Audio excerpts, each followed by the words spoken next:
we are prepared. We're prepared militarily. We're prepared with our allies to respond if that is necessary. That is not our preferred pathway, and that's been made clear as well.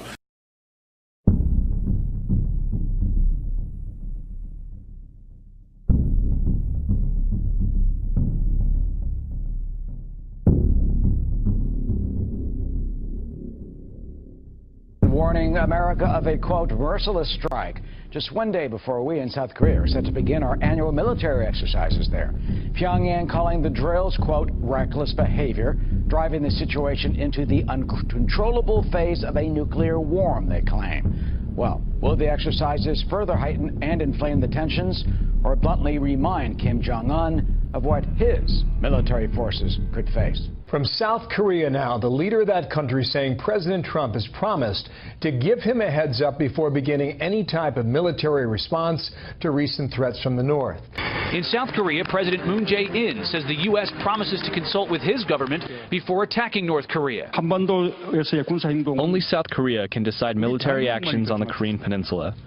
Nobody can choose to carry out military action without South Korea's consent. The United States and President Trump have made a promise to fully cooperate and ask for our agreement in advance before utilizing whatever options they might use against the North.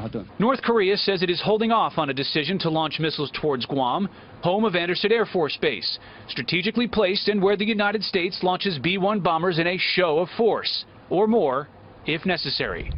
Less than a week after escalating threats from President Trump and North Korea consumed the region. And they met only hours after White House Chief Strategist Steve Bannon said, according to the American Prospect, that there is no military solution in North Korea, adding, quote, they got us. I don't really have a comment on what Mr. Bannon's remarks were in that particular interview. The president's chief strategist, Steve Bannon, is out of a job, as Fox reports this hour.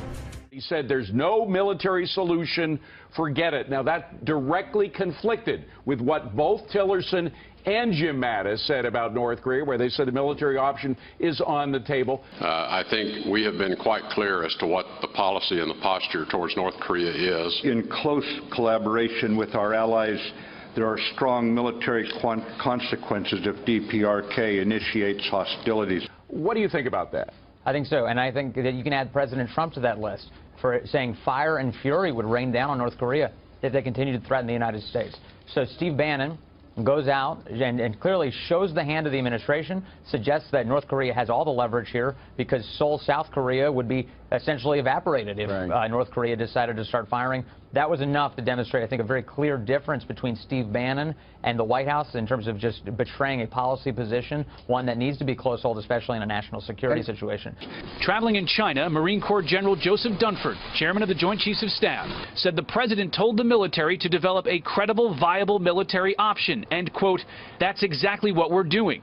He added a military solution would be horrific, though allowing North Korea to develop nuclear technology to hit the United States is unimaginable. If you don't like North Korea's behavior today, imagine what it would be like when it has 60 or 100 ICBMs, each of which has a nuclear warhead at the tip of it, which it could deliver against the United States. I understand the concern about South Koreans being put in jeopardy if there's a military option that we take. I tell you what concerns me, it's millions of dead Americans. This regime is not rational in our terms. It may be rational in its own terms, but it's a different universe that they're living in. And the circumstances that we face there with Iran, potentially with other rogue states or terrorist groups getting nuclear weapons, this is an inflection point. If we can't stop North Korea and Iran from getting nuclear weapons, I think there's no limit to it worldwide. And Kim Jong-un has promised and threatened just what you said.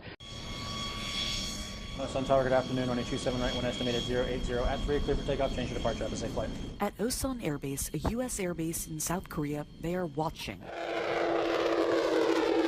We're up there. We are keeping eyes and ears on North Korea. And they are waiting. So I can start to cue missiles, I can cue radars, I can cue targeting pod. Captain 1, traffic is now off your right wing, 3 miles. The control tower coordinates a few dozen military flights a day, sending these spy planes, dubbed Dragon Lady, up over the Korean peninsula. We're busier here than we've been probably in the last 10 years. We're very busy. But we are tasked every day to fly our mission, so we do that. Pressurized suits allow pilots to soar at altitudes of 70,000 feet. That's twice as high as a commercial jet. The one-seater spy planes are flown by 8 specially trained officers. The job to provide intelligence, surveillance, and reconnaissance. A window for Washington into North Korea needed now as much as ever. Everything that this aircraft is collecting is almost instantaneously sent down to people who can process, exploit, and disseminate that information in minutes to our leadership. We would be ready to launch operations out of both airspaces or both air bases at a moment's notice and be ready to fight tonight. Major Danny Trueblood is on a 2-year tour to South Korea, taking up a job that U.S. troops have done for decades, since the end of the Korean War. The F-16s are pivotal to to basically the defense and any potential actions. So with GPS or laser-guided weapons, we can strike a variety of different targets. This U.S. airbase is fewer than 40 miles from the North Korean border. These supersonic jets can fly about 16 miles a minute. So in the case of a conflict with North Korea, they could reach the DMZ in just 2 to 3 minutes. They practice daily, sometimes with mock battles. On this day, 12 of the Air Force's F-16 fighter jets take off. Because we don't know. With the unpredictability of things, tonight may be, in fact, the night. So we train every night. Still the same work they've done every day for decades. Now with the world watching what happens next.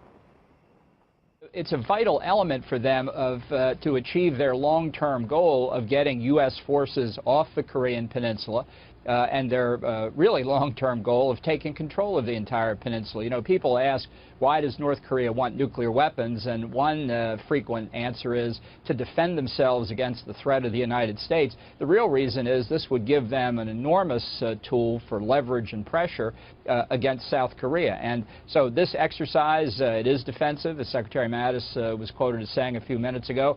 But from the North's perspective, it demonstrates U.S. forces are still very much committed to the defense of South Korea, and that's what they object to. And in a way, as you just point out, does that in a sense bolster Kim Jong-un's regime? Because now, he's got the boogeyman to point to us, as a rationale to continue his nuclear program.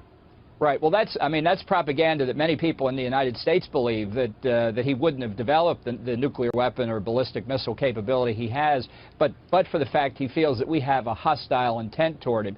Instead, causality flows the other way. Who would care about North Korea if they didn't threaten South Korea and ultimately the United States and others around the world? So when you talk about the freeze for freeze, and Steve Bannon talked about that, I'll ask you in a second.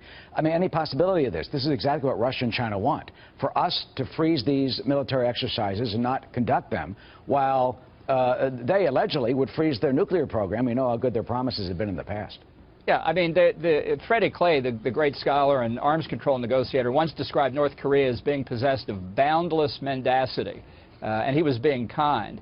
The fact is that now we have the Secretary of State and Secretary of Defense both saying our aim is to negotiate with North Korea, as if we haven't been doing that for the past 25 years. I think the end result would be the same. North Korea has repeatedly promised to give up its nuclear weapons program. They just never seem to get around to doing it. And this, I think, is what President Trump needs to focus on. Let's be clear, his 3 predecessors made a lot of mistakes, but it's very likely if we continue these policies that North Korea and Iran, I might add, will become full-fledged nuclear weapon states on his administration's watch.